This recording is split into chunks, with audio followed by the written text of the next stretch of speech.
the narcissist mind game of neglect, where a narcissist fails to care for people. However, they don't just fail to care for people, they offer those intermittent reinforcements of idolization, of love bombing, of future faking to keep people confused, to breadcrumb people into that false sense of security, to breadcrumb people through a false sense of hope, so that the narcissist can do the bare minimum in getting their needs met.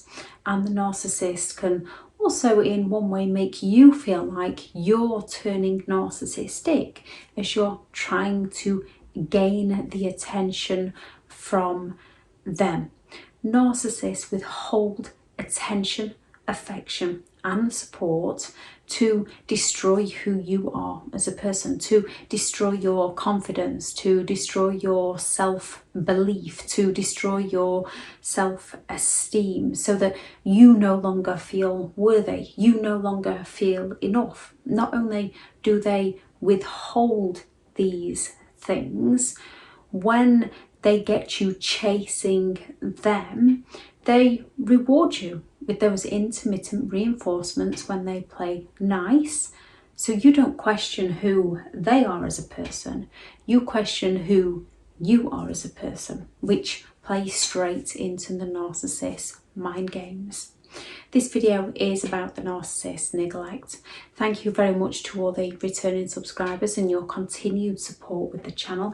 If you are new to the channel, I'm Elizabeth Shaw. This channel is all about the narcissist personality disorder, to give you more understanding of the people you might be dealing with in your life, how to handle yourself around those people if you cannot go no contact, and different methods to find what works for you to help you overcome narcissistic abuse. If you do find the information helpful on the channel, please do subscribe. Not all narcissists rage, not all narcissists can act out in impulse. Some are very calculated, some use the passive aggressive silent treatments and sulks, which is a part of withholding. It's withholding communication. The silent treatment is refusal to communicate with somebody who's willing to communicate with you. So when it comes to a narcissist, they are going to have received some form of narcissistic injury. They feel entitled. So if they didn't get their needs met in some way, if you simply said no to them, they're going to go all out in the sulks, they're going to go all out in the silent treatment, because they feel threatened. Their sense of who they are as a person, their beliefs that they are deserving of that special attention, their belief that they are entitled to receive that special attention, their belief that they are above others. When you say no to a narcissist, it questions their beliefs, it questions their reality, and it is one of their insecurities. When their reality gets questioned, they feel insecure. However, as they're not in tune with their insecurities, or they don't want other people to know about their insecurities, because they don't want to fall into being the victim, because they know in one sense somewhere in their subconscious or their conscious mind how they treat other people. They are very wary and very on guard of other people treating them in that way. So if they fear that somebody is going to expose them, they're going to go all out to smear somebody's name so that they can damage the credibility and reputation of the person that's about to expose them, so that the narcissist can covertly hide their behavior. And neglect is one mind game that keeps people trapped, because it keeps people living in hope. A narcissist will raise your expectations of them with those future fakes, by mirroring you, by getting to know you, by telling you what you want to hear, yet making out that they want the same things as you. And because it's not what they actually want, they're very often going to fail to deliver on these things. And when they fail to deliver on these things, you have every right to bring it up and to say, hang on a minute, we said we were going to do this. A narcissist is then going to feel criticism because they feel entitled to exploit people, to get their own needs met. And they don't really want to do that thing that they promised to do. They just promise to do it in that moment in time to get their needs met in that moment in time. However, because they don't want to be held responsible for their own behaviour, they're not going to admit fault. They're not going to apologise to you. They're going to find a way to shift the blame onto you. There's many ways narcissists find to shift the blame, and one is through neglect. As soon as you point out one of their wrongdoings, they fall silent so that you question yourself. You question whether you are asking too much of them. And they will say things such as, it's not all about you, so that you doubt yourself and not them.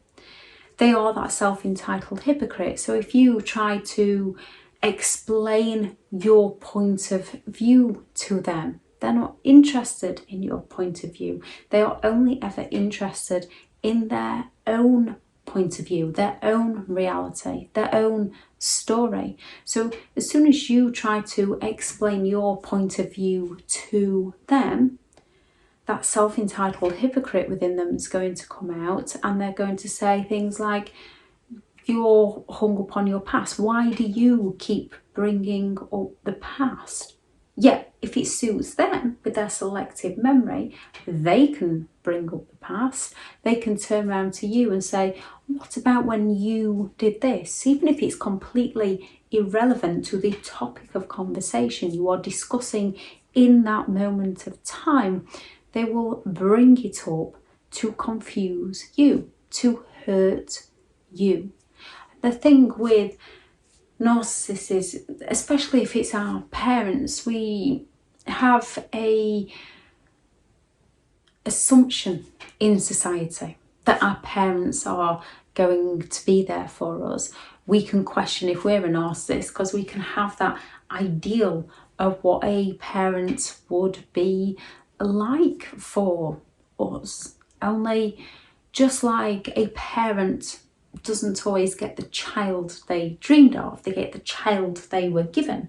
The child doesn't always get the parent they dreamed of, they get the parent they were given. The problem with narcissistic parents is they can go all out to shower children with attention, to shower children with support, to shower children with gifts, those 5 love languages. They can love bomb their own children with flattery, with time, with praise, with excessive gifts, with acts of service, with cuddles. A narcissistic parent can shower a child with those 5 love languages when it suits the narcissist, when the narcissist is needing a supply of attention, when the narcissist is needing admiration from those around them. Yet as soon as it's not working out how the narcissist wants it to work out, a narcissist will drop the child like a hot potato and move on to somebody else. They will withhold that attention, withhold that affection, withhold that support. And that's one of the worst things about many narcissistic parents, many narcissistic partners, is they don't treat you badly all of the time. So a child has that image in their head of when their parents could treat them right, when their parent was there for them. So the child automatically assumes that they did something wrong and tries to please the parent. The child's subconscious is trying to protect themselves. They need a parent to care for them. They need a parent to provide a roof over their head, to provide the food, to provide guidance. It's an instinct within children to please their primary caregiver, to get the support that they need. It's a survival instinct. So then their survival instinct, when that support is withdrawn, is going to be to go all out, fawning to the narcissist behaviour. And once they have fawned to the narcissist behaviour, the narcissist then offers those intermittent reinforcements. They reward the child, they go out and spoil the child, they spend time with the child, and they compliment the child, they tell the child how proud they are of the child, so that the child looks up to them again. And it's just a never-ending cycle of reward, punish, reward, punish, which also happens with a narcissistic partner. You meet them and they fill your love language. They want to talk all about you and find out about all your hobbies or your passions so that they can match them. If they know you like going out, they're going to be taking you out. If they know you like gifts, they're going to be giving you gifts. If they know that you like acts of service, they're going to be doing things for you around the home. They're going to be selling themselves to you so that they can exploit you. And once they have sold themselves to you, they want to train you up into doing as they say and not as they do, which is when they're going to withhold that attention, withhold that affection, withhold that support, to train you into lowering your standards, to train you into lowering your expectations, to train you into working harder to please them. Then when you are pleasing them, you can feel like you're becoming narcissistic because you're constantly over-analysing what you're doing. You're constantly trying to avoid arguments, not realising that you are slowly losing yourself to them.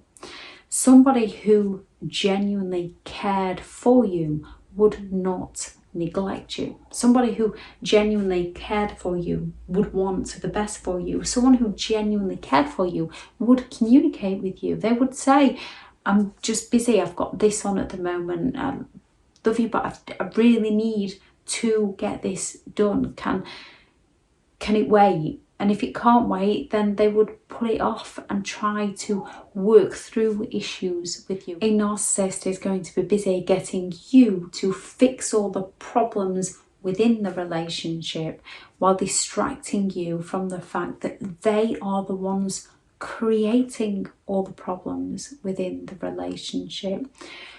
We have to start to learn that we are enough. We start to build up our self-esteem again so that we can break away. You have to kind of, when it becomes too painful in what you assume to be your comfort zone, when it becomes too painful is when you step away from the narcissist and begin that healing journey, which is also painful. You have to remind yourself that that pain is temporary. Staying with them, that pain is permanent. They're always going to be playing those mind trickery games with you, and that pain is going to be permanent. You are going to cry on your birthday for the rest of your life. Walking away from them, you might cry, you might feel anger, you might go through many different emotions, but that pain is temporary, so long as you are working on methods to recover, to find who you are again, to build on your self-esteem. One of the things to remember is you had extraordinary coping mechanisms. You found the coping mechanisms to survive the relationship. you will find phenomenal coping mechanisms to survive recovery. You have the coping skills within you. You found the coping skills to survive during the relationship. You found the coping skills to survive through your childhood. You found the coping skills to get through the pain, to get through the low moments. You found each and every one. You have the capabilities within you, and you will find these through recovery. Only you will be a little bit more wiser, a little bit more stronger, and you will get to a place where you will be a lot happier. And when life hits, you will have the coping skills to deal with life, so it doesn't knock you too far off balance, and so that you can keep finding your happiness, keep finding your joy. Somebody's neglect of you, that is who they are as a person. That says nothing about who you are as a person.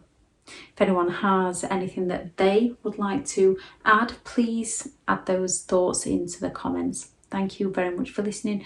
Go out there and create the day that you deserve, because you do deserve to have an amazing day.